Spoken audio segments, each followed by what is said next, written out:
Hello दोस्तों, स्वागत है आपका सौरभ भाटिया मैथ्स में। आज फिर से एक बार समांतर श्रेणी की हम क्लास लेकर आए हैं। तो इसमें हम प्रश्नावली 5C को कराएंगे। उससे पहले हम 5B करा चुके हैं पूरी, तो पिछली वीडियो जाके देख लेना, ठीक है। तो ये जो सवाल है वो इस तरह है। पहले मैं आपको सवाल बता दूं। पहला सवाल तो दिख गया होगा, जो 5C है उसमें पहला सवाल अति लघु के निम्नलिखित श्रेणियों का योगफल ज्ञात करना है। यानी जिसमें मैं सारे सवाल छोड़ के मैंने डी कराया है, ठीक है। इसमें मैंने डी सवाल कराया है, तो बाकी के आप कर लेना। सरल सरल सवाल है, जब बड़े करेंगे तो छोटे तो अपने आप हो जाएंगे।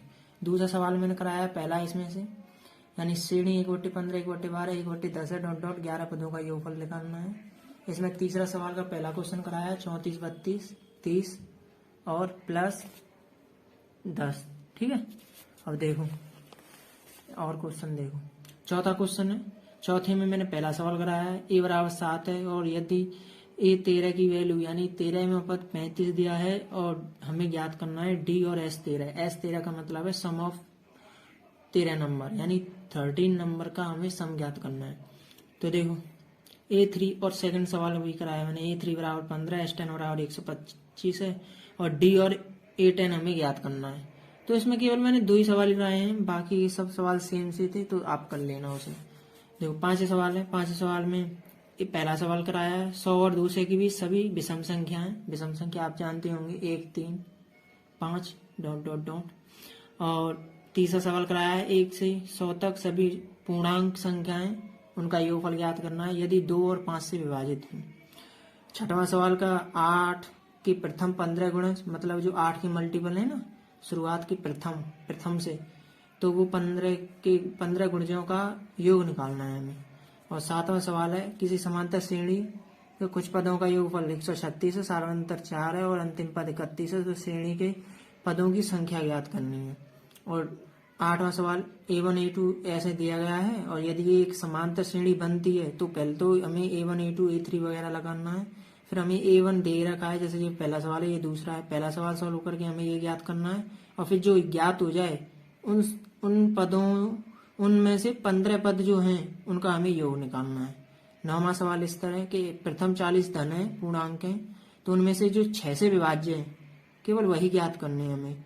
यानी प्रथम 40 जैसे कि 6, 12 ऐसे 40 हमें जो पूर्णांक है उनका योग निकालना है। 10वां एक समांतर श्रेणी के 15 पदों का योगफल 0 है, तो चौथा पद 12 और 12वां पद क्या होगा, यानी ये 10वां पद है। एक समांतर श्रेणी के 15 पदों का योग 0 है, तो इस चौथा पद 12 है, तो 12वां पद क्या होगा। तो ये मैंने 10 सवाल है, इस वीडियो में केवल मैं 10 सवाल ही कराऊंगा। तो दोस्तों शुरुआत करते हैं पहले क्वेश्चन के साथ। तो चलिए, तो आपको दिख गया होगा। पहले तो हमें बता दें कि सम का जो फॉर्मूला है वो कैसे है। जो सम का फॉर्मूला बना है यानी कि SN यानी सम ऑफ नंबर, वो होता है n/2 2a plus n-1 into D. इतना तो आप जानते होंगे, ये मैंने पहले भी बताया है कि n है वो नंबर है, यानी कितने नंबर होते हैं श्रेणी में। a क्या है प्रथम पद और d सार्वंतर। अब एक और सूत्र होता है, लेकिन उससे पहले मैं एक बताऊं कि आपने पढ़ाई होगा Tn बराबर An बराबर L बराबर, मैंने कई बार कराया है। तो ये जो होता है वो श्रेणी के लिए ये वाला पद होता है, ये टर्म्स के लिए होता है। जैसे कि हमें पहला पद कौन सा है वो ज्ञात करना हो, दूसरा, चौथा, पांचवा, लास्ट पद।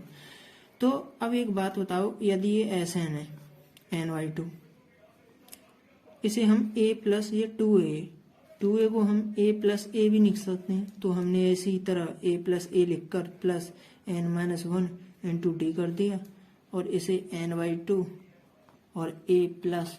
अब बताइए ये क्या यह वैल्यू l के बराबर नहीं है, an के बराबर नहीं है, tn के बराबर नहीं है, तो इसके बराबर लिख दो।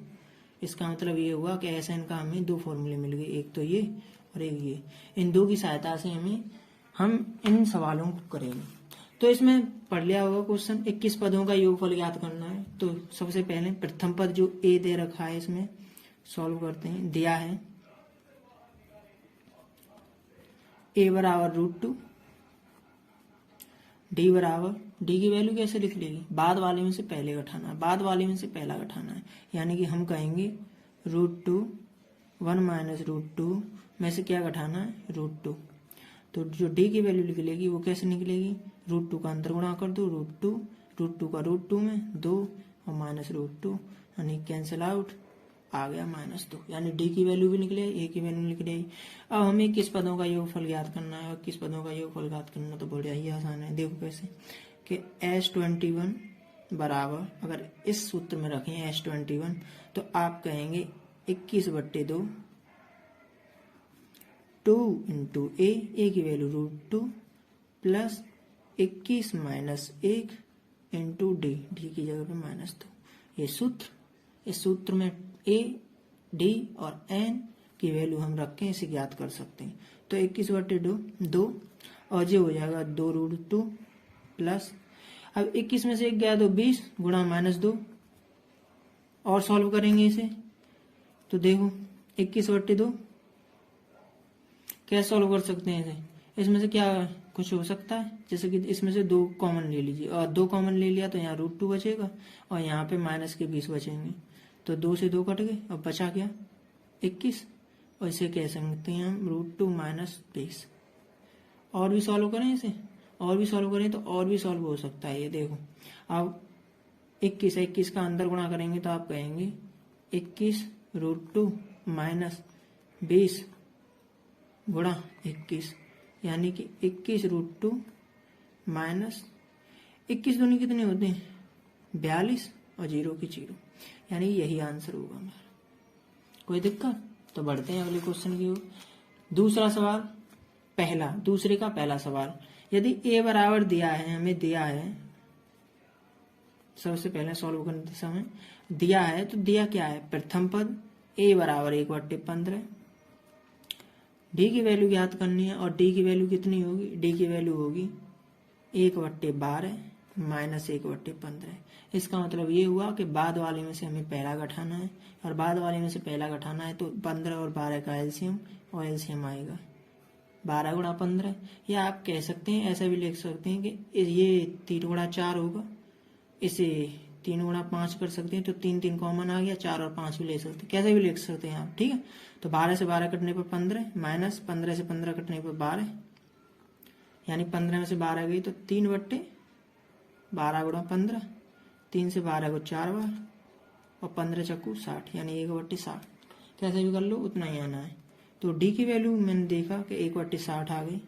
अब डी की वैल्यू आ गई, ए की वैल्यू आ गई, हमें ज्ञात क्या करना है, 11 पदों तक योगफल ज्ञात करना है। और 11 पदों तक योगफल का क्या मतलब हुआ कि एस एन बराबर n/2 2a plus n-1 into D, यानी n की वैल्यू कितनी रखनी है हमें, n की वैल्यू रखनी है यहाँ से 11, यहाँ रखेंगे 11/2, 2 इंटू ए की वैल्यू रखेंगे 1/15 प्लस, अब n की वैल्यू 11 रखेंगे तो आप जानते हैं 1 घटकर 10 रह जाएगी, और d की वैल्यू कितनी है, 1/60, 0 से 0 कैंसिल आउट।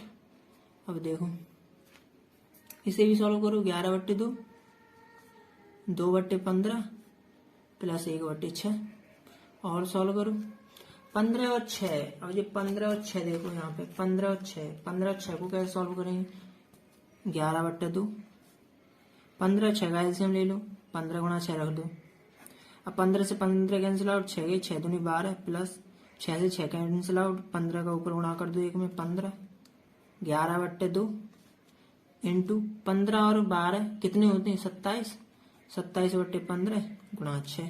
अब काट दो इसे, कैंसिल आउट हो रहा होगा, जैसे कि 3 से 2 बार, 3 से कितना बार कटेगा, 3 से कटेगा 9 × 27, फिर 3 से 3 बार और 3 से 5 बार। अब हम कह सकते हैं 11 × 33 और 5 दूनी 10, 10 दूनी 20, यानी कि मैंने देखा 33/20 है इसका करेक्ट और करेक्ट आंसर है। कोई दिक्कत इसमें सवाल में नहीं ना, तो आगे बढ़ते हैं अगले क्वेश्चन की ओर। अगला क्वेश्चन ये रहा, तीसरे का पहला सवाल, इसमें हमें 34 32 30 प्लस ... ये श्रेणी दी गई है। हमें जो 10 है वो 10 कोई पद नहीं है, ये 10 लास्ट पद दिया गया है इस श्रेणी का। का योगफल ज्ञात करना है। इस पूरी श्रेणी का योगफल ज्ञात करना है। ये पूरी एक श्रेणी है, तो हम कहेंगे अगर ये पूरी एक श्रेणी है तो ए की वैल्यू 34 है, डी की वैल्यू 32 माइनस 34 यानी कि हम कहेंगे -2 है, और जो लास्ट पद है एल वो 10 है। कोई दिक्कत? तो देखो अब योगफल ज्ञात करने के लिए हम बड़े आसानी से कह सकते हैं कि अगर n पदों का योगफल हमें ज्ञात करना हो तो हम आसानी से निकाल सकते हैं। देखो n का होगा Sn बराबर, दो सूत्र होते थे, एक तो n/2 a प्लस एल, लेकिन इसमें हम a प्लस एल का ही इस्तेमाल करेंगे क्योंकि हमारे पास a भी है और हमारे पास l भी है, लेकिन n नहीं है। तो सबसे पहले हमें n निकालनी है, तो n निकाल लो। तो n निकालने के लिए पहले ज्ञात क्या करेंगे हम, क्या कितने पद हैं, तो हम an tn या कुछ भी लिख सकते हैं। an बराबर an या फिर हम कह सकते हैं l a plus n minus 1 into D. an या l कितना दे रखा है 10, a की वैल्यू कितनी है 34 प्लस अब n माइनस 1 इंटू डी की वैल्यू कितनी है आप कहेंगे -2। अब 34 को इधर ले आएंगे तो 10 में से 34 जाएंगे तो -24 बराबर n माइनस 1 गुणा -2 से 24 कटेगा 12 बार, और n की वैल्यू 1 भी उधर चले जाएगा, 12 और 1 हो जाएगा 13, यानी n की वैल्यू यहाँ से आ गई 13। और n की वैल्यू 13 है तो हम आसानी से इस सूत्र में रखकर इसे सॉल्व कर सकते हैं। ठीक है, पहले हमने क्या फाइंड आउट किया, पहले हमने ये फाइंड आउट किया कि इस श्रेणी में कितने नंबर्स हैं, तो हमने देखा जिसमें 13 नंबर हैं, तो हम इसे रखेंगे S13, इसमें रखेंगे S13 बराबर 13/2, a की वैल्यू कितनी है 34 और लास्ट पद कितना था 10, तो 13/2, 34 10 44, 2 से 44 22 बार। अब देखो 2 से 44 कितना बार 22 बार, 13 दूनी 26, 26 की 6 यहाँ से लाई 2, 13 दूनी 26, 26 और 2 28, यानी 286। ये हमारा करेक्ट आंसर है, ज्ञात तो यही करना था। तो बढ़ते हैं अगले सवाल की ओर। चौथा सवाल का पहला, यानी a बराबर दिया गया है हमें, और a 13 भी दिया गया है हमें ज्ञात करना है, इस पे फोकस करते हैं। तो फोकस करने की बात है कि d और S13 ज्ञात करना है। अब इसे ज्ञात करने के लिए पहले d निकालना होगा, और d कैसे निकलेगी, यहाँ से देखो पहले हम a13 पे गौर देते हैं जो हमें दिया है, तो सॉल्व यहाँ लिखते हैं। अगर a13 हमें दिया गया है 35, तो हमारे अनुसार आप बताइए a13 क्या होना चाहिए। आप कहेंगे a plus 12d is equal to 35, ये 13 होना चाहिए, है कि नहीं। अब हमें एक चीज और दी गई है कि a की वैल्यू हमें 7 दी गई है। अगर a की वैल्यू 7 दी गई है तो हम a की जगह 7 रखेंगे प्लस 12d बराबर 35। अगर 12d बराबर 35 माइनस 7 करेंगे तो आप कहेंगे 35 में से 7 जाने पर कितना जो बचता है 28, और d की वैल्यू 28/12, और इसे काट दो, इसे काटेंगे 2 से 4 से 4 से 4 7 28, 4 3 12, यानी d की वैल्यू आ गई 7/3। अगर d की वैल्यू 7/3 है तो हमें S13 निकालने में मदद होगी। देखो d की वैल्यू आ गई, a की वैल्यू भी है हमारे पास, तो हमें ज्ञात करना है S13। और S13 कैसे ज्ञात करेंगे कि हम कहेंगे कि S13 की जो वैल्यू होगी वो होगी कैसे, n/2 2a plus n minus 1 into D. तो 13/2 2a की जगह पे 7 प्लस n माइनस 1 यानी 13 माइनस 1 d की जगह पे 7/3, 13/2, 7 दूनी 14, 12 गुणा 7/3, 3 से 12 4 बार, 13/2, 14 प्लस 7 चौको 28, यानी कि 13/2, 28 और 14, 8 और 4 12 की 2 हाथ से लाई 1, यानी कि 2 और 1 3 और 1 4, 2 से 21 बार, 21 बार, 13 गुणा 21 करेंगे 13 1 13, 1 13 दूनी 26 और 1 27, 271। यही तो आंसर है, यही तो सॉल्व करना था हमें, और सॉल्व कर दिया हमने कि S13 और d कितना है, तो d निकला 7/3 और S निकला S13 निकला 271। यानी अब हम आते हैं अगले क्वेश्चन की ओर, जो कि चौथे का दूसरा सवाल है। हमने अभी चौथे का पहला सवाल किया है, तो सॉल्व करते हैं। इसमें अभी जो दिया है उसे फोकस करते हैं। सबसे पहले हमें पहले दिया गया है a3 बराबर 15, और दूसरे टर्म्स में दिया गया है कि S10 बराबर 125। ठीक है, तो अगर हमारे अनुसार A13 देखा जाए, A3 देखा जाए तो वो कितना होना चाहिए? आप कहेंगे A+2D होना चाहिए। A+2D बराबर 15 दिया गया है। और ऐसी बात है तो S10 कितना होना चाहिए? तो हमने बताया कि Sn का जो फॉर्मूला होता है वो n/2 2a + n-1 into D होता है। और ये होता है, तो हम इसमें आसानी से रख सकते हैं कि n की वैल्यू 10 है, 10/2 कर सकते हैं, 10/2 2a 2 इंटू a, अब a की वैल्यू तो है नहीं हमारे पास, प्लस अब 10वां पद है तो एक घटा के लिखेंगे 9d बराबर 125। ठीक है, अब सॉल्व करो इसे। 2 से 10 5 बार, 5 से 125 25 बार, 2a + 9d बराबर 25। अब इसे मान लो समीकरण पहला, इसे मान लो समीकरण सेकंड, पहला समीकरण सेकंड, और दोनों को सॉल्व कर दो। यहाँ कर लिखकर समीकरण सेकंड माइनस फर्स्ट से। ठीक है, इससे पहले एक काम करो, यहाँ पे देखो 2a + 9d बराबर 25 है, यहाँ पर a + 2d बराबर 15 है। अगर a से a घटाएंगे तो a ही घटेगा, लेकिन a फिर भी रह जाएगा। इसमें पहले 2 से गुणा कर लो। अगर इसमें 2 से गुणा करेंगे दोनों ओर, तो हम कहेंगे 2 से गुणा करने पर 2 से गुणा करने पर 2a + 4d बराबर 30 हो जाएगा। ये समीकरण पहला हो जाएगा। तो दोनों को 2 सेकंड में से पहले घटाएंगे तो आप कहेंगे 2a + 9d बराबर 25 और 2a + 4d बराबर 30। ये कह देंगे सेकंड, जी कहेंगे फर्स्ट। माइनस करेंगे तो कट गया, माइनस करेंगे, माइनस 9d में से 4d गए तो कितने बचे? 5, और 25 में 30 गए तो अब देखो 25 प्लस का है, 30 माइनस का है, तो माइनस के 5 बचेंगे और d की वैल्यू आ जाएगी -1। यानी हमारे पास d की वैल्यू आ गई। अगर d की वैल्यू आ गई तो a की वैल्यू आसानी से निकाल सकते हैं। जैसे समीकरण फर्स्ट में रखकर समीकरण फर्स्ट से, और समीकरण फर्स्ट क्या था? a + 2d बराबर 15, a + 2 इंटू -1 बराबर 15 हो गया कि नहीं? अब a बराबर, ये तो माइनस का है, 2 उधर जाएंगे तो किसका हो जाएगा? प्लस का, तो a की वैल्यू आ जाएगी 17 हो जाएगी कि नहीं? और a की वैल्यू 17 आई है, तो अब हमें क्या ज्ञात करना है? अब हमें ज्ञात करना है A10, और A10 करना है तो बहुत आसान है। देखो कैसे करेंगे, जो सिद्ध करना है उस पर ध्यान देते हैं। हमें ज्ञात करना था कि A10 की वैल्यू क्या है। A10 की वैल्यू क्या है? आपने सवाल पढ़ा, यहाँ पे देखो, यदि A3 बराबर 15, S10 बराबर 125 दिया है, तो D और A10 क्या होगा? तो D तो हमने ज्ञात कर लिया, वो है -1, और A10 ज्ञात करना है। तो A10 की जो वैल्यू होगी वो क्या होगी? आप कहेंगे A + 9D की वैल्यू ज्ञात करनी है, हमें ज्ञात करनी है कि नहीं? तो चलो सॉल्व करते हैं। A की वैल्यू निकली है 17 + 9 और -1, तो आप कहेंगे 17 - 9 बराबर, अगर 17 में से 9 जाएंगे तो आप कहेंगे 8 बचेंगे। ये तो आंसर है हमारा। यानी हमने A10 की वैल्यू निकाल ली और हमने वो भी निकाल लिया D। तो कोई दिक्कत? बढ़ते हैं अगले सवाल की ओर। अगला सवाल ये रहा आपके सामने, यानी 5A 100 और 200 के बीच सभी विषम संख्याओं का योगफल ज्ञात करना है। और विषम संख्या की बात करें हम, तो आप कहेंगे कि विषम संख्या कौन कौन सी है, लेकिन ये ज्ञात करने वाली बात है कि विषम संख्या होती कौन सी है। तो आप कहेंगे 1 3 5 विषम संख्या है, लेकिन इसमें पूछा गया है 100 और 200 के बीच, तो 100 और 200 के बीच ही बात करते हैं हम। तो यहाँ लिखते हैं सॉल्व करने पर सॉल्व करेंगे, यहाँ लिखते हैं 100 और यहाँ 200, इन दोनों के बीच में ज्ञात करनी है। तो 100 से बाद में चलने वाली जो विषम संख्या है आप कहेंगे वो 101 है, और 200 से पहले वो 199 है। तो हमने 101 और 199 के बीच में ही निकालनी है।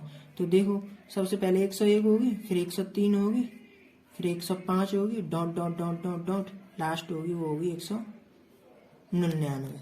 अब योगफल ज्ञात करना है हमें, इन सारी संख्याओं का योगफल ज्ञात करना है। लेकिन हमें कैसे पता चलेगा कि कितनी संख्या है? तो इसके लिए पहले हमें n की वैल्यू निकालनी है, और n की वैल्यू निकालने के लिए इसमें क्या क्या दिया गया है? a बराबर 101, d की वैल्यू 2 दी रखी है। आप जानते हैं विषम संख्या हो या सम संख्या, दोनों में 2 का अंतर होता है, और ये सार्वंतर हो गया। और l की वैल्यू जो दे रखी है वो हुआ 199। तो अब देखो l की वैल्यू है, लेकिन l हमारे अनुसार कितना होता है? a + n-1 into D. L की वैल्यू 199, a की वैल्यू 10 + n -1 और डी की वैल्यू 2। अगर डी की वैल्यू 2 है तो 10 इधर ले आएंगे, 189 n-1 इंटू 2, ठीक है। सॉरी 10 नहीं है, ए की वैल्यू 101 है, 101 है। 101 को इधर लाएंगे तो कितना बचेगा, आप कहेंगे 101 को 199 में से अगर 101 घटाएंगे तो कितना बचेगा, तो आप कहेंगे 9 में से 1 गए तो 8 और 19 में से 10 गए तो 9, 98 बचा, इजिकल टू n-1 इंटू 2। 2 से 98 से कितनी बार कटेगा, 49 बार, और 1 को इधर लाने पर n बराबर 50। यानी मैंने देखा कि इन दोनों के बीच में 50 ऐसी संख्याएं जो विषम हैं। अगर n की वैल्यू 50 आ गई तो अभी हमें ज्ञात क्या करना है, योगफल ज्ञात करना है, और योगफल ज्ञात करना है वो भी 50 संख्याओं का। तो 50 संख्याओं का योगफल ज्ञात करते हैं। चलो देखो, और हमारे अनुसार जो 50 संख्याओं का योगफल होगा वो किस तरह होगा, S50 बराबर 50/2 2a की जरूरत पड़ेगी क्या, नहीं पड़ेगी, क्योंकि मैंने अभी अभी बताया कि a प्लस l से भी हो सकता है और उससे भी हो सकता है। तो चाहे तो इससे कर लो या उससे कर लो। तो a की वैल्यू यहाँ रख सकते हैं 101 प्लस n-1, n की वैल्यू 50 है यानी कि 49 हो जाएगा, और d की वैल्यू 2, तो यहाँ हो जाएगा 25 यानी कि 202 प्लस 49 दूनी कितना होता है 98, तो 25 गुणा 202 और 98 कितना हो गया 300, और 25 थी 75 00, यही तो आंसर है। 25 थी 75, यही तो आंसर है। अब देखो दूसरी तरीके से भी हो सकता है ये, अगर S50 की वैल्यू निकालनी है तो आप कहेंगे n/2 और a प्लस l से भी हो सकता है। तो इसमें पहले तो n की वैल्यू रख दो, n की वैल्यू कितनी थी 50/2, और a की वैल्यू रख दो, a की वैल्यू कितनी थी 101, और l लास्ट पद कितना था 199, तो इसे रख देंगे 199। तो दोनों को जोड़ दो, 25 गुणा 101 और 199 300 होते हैं, और 25 थे 75 00, यही आंसर होगा। तो बढ़ते हैं अगले क्वेश्चन की ओर। अगला क्वेश्चन ये रहा 5C। इसमें मैंने 5वें का सीधा ही C कराया है, ठीक है। तो देखो 5वें C जो मैंने अभी कराया है वो 5वें का A था, अब जिसमें 5वें का C मैंने B छोड़ दिया है। 1 से 100 तक उन सभी पूर्णांक संख्याओं का योगफल ज्ञात कीजिए जो 2 या 5 से विभाज्य है। अब पूर्णांक संख्याओं को समझो। पहले जो पूर्णांक संख्या होती है वो इस तरह होती है, जैसे कि आप मान लो -∞ से, या यहाँ से मानो 0, ये 0 होती है। 0 से आगे चलें तो आप कहोगे +1 +2 3 4 5 ... +∞ तक। कहाँ तक, +∞ तक। और अगर 0 से इधर की ओर चलें तो आप कहोगे -1 -2 -3 -4 ... ∞ तक। तो जो ये सारी संख्याएं ये पूर्णांक होती हैं। क्या होती हैं, पूर्णांक होती हैं, जिसमें 0 भी पूर्णांक है। लेकिन इसमें पूछा गया है कि 1 से 100 तक उन सभी पूर्णांकों का संख्याओं का योगफल ज्ञात कीजिए जो 2 या 5 से विभाज्य हैं। अब तो -∞ -4 ... ये सारी पूर्णांक संख्या हैं। इसमें हमसे पूछा है 1 से 100 तक उन सभी पूर्णांक संख्याओं का योगफल ज्ञात करना है जो 2 और 5 से विभाजित है।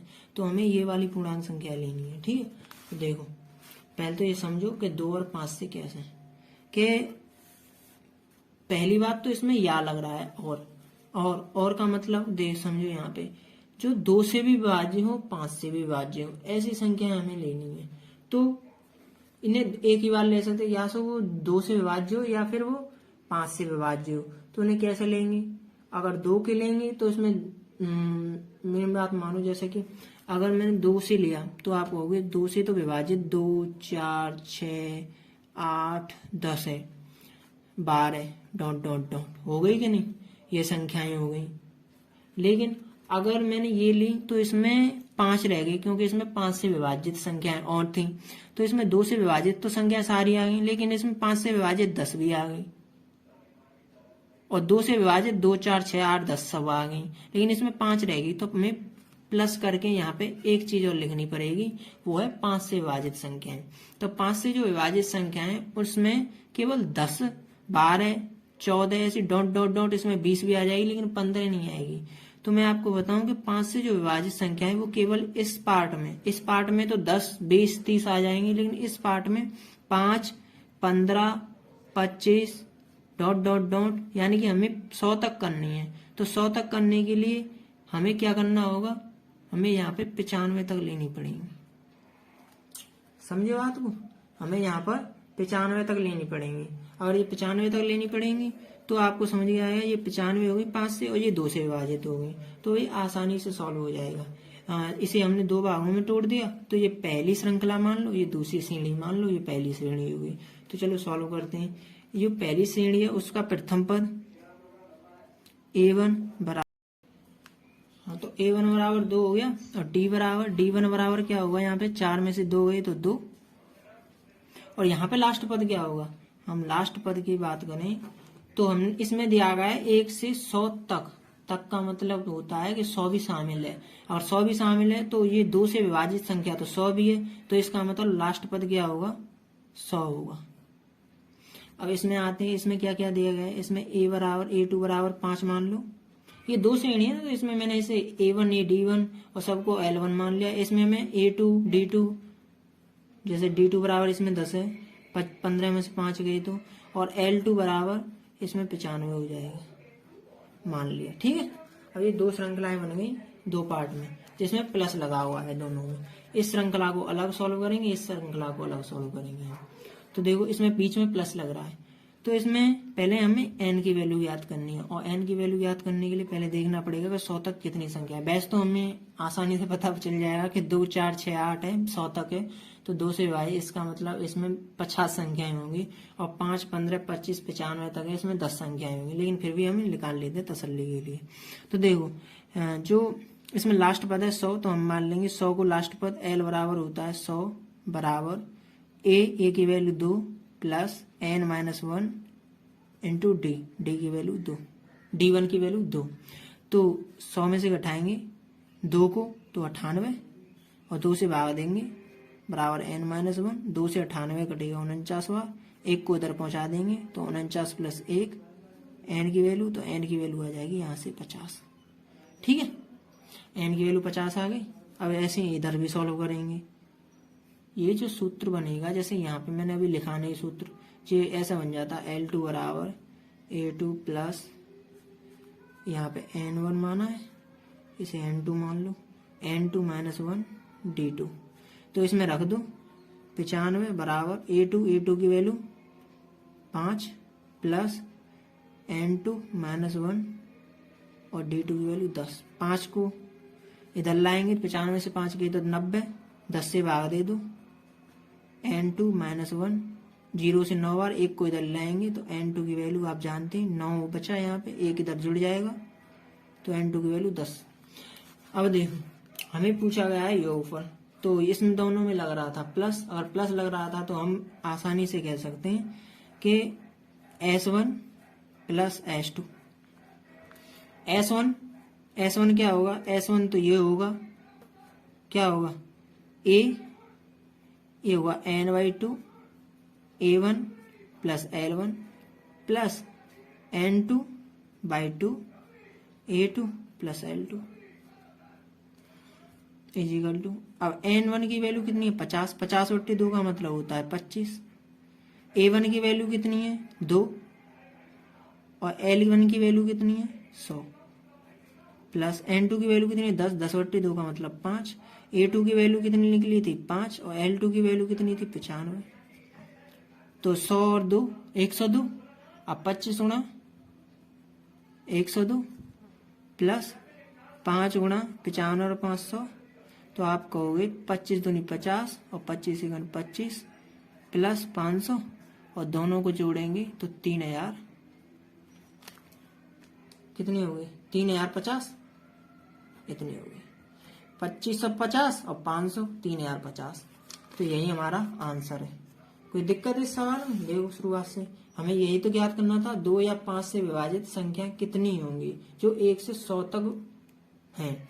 तो हमने 2, 4, 6, 8, 10 ले लिया। इसमें 5 रह गई थी क्योंकि जो 2 से विभाजित है वो तो ले ली, और इसमें 5 से विभाजित 10 आ गई, 20 आ गई, 30 आ गई, लेकिन 5 रह गई जो कि 5 से विभाजित है, जो कि मैंने अलग पार्ट बना दिया उसका। दोनों को जोड़ के इस तरह सॉल्व हो गया। अब छठवें का फर्स्ट, 8 के प्रथम 15 गुणजों का योग ज्ञात करना है। तो इसे सॉल्व करते हैं। तो 8 के प्रथम 15 गुणज है, जो 15 गुणज होंगे प्रथम वही निकालने हैं जो 8 के हों। तो आप कहेंगे 8 के, तो वो तो सिंपल है, 8, 16, 24 डॉट डॉट डॉट होंगे कि नहीं। तो अब एक बात बताइए, ये पहला गुणज है, तो आपने कहा 8 1 8, 8 हो गई पहला, क्योंकि इन दोनों में 8 का अंतर है। दूसरा है तो आपने कहा 8 दूनी 16, दूसरा पद हो गया। ये तीसरा पद हो गया 8 3 24। अगर 15 गुणज निकालनी तो आप कहेंगे ये 15 संख्या होनी चाहिए, और 15 संख्या होनी चाहिए तो 15वां पद क्या होगा। आप कहेंगे 15 गुणा 8, और 15 अट्ठे कितने होते हैं, 15 अट्ठे होते हैं 120, और 120 होते हैं। तो पहला पद आ गया, डी भी लिख लाएगा और एल भी लिख लाएगा। तो ए बराबर बैठेगा 8, डी बराबर बैठेगा 8, और एल बराबर होगा 120। अब क्या ज्ञात करना है, अब हमें हाँ एक चीज और है, इसमें एन की वैल्यू 15 गुणज दे रखी है, ठीक है। तो अब ज्ञात क्या करना है, हमें केवल योग ज्ञात करना है, और योग ज्ञात करना तो बड़ा आसान है 15 संख्याओं का। तो आप कहोगे कि एस एन बराबर n/2 a प्लस एल से एन की वैल्यू कितनी है 15, एन की वैल्यू 15/2, ए की वैल्यू 8, और एल का मतलब क्या है 120,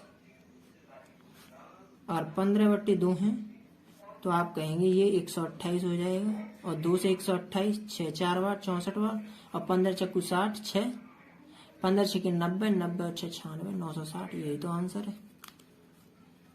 8 के प्रथम 15 गुणज निकालने थे हमें, और जिनका योग कितना निकला है 960।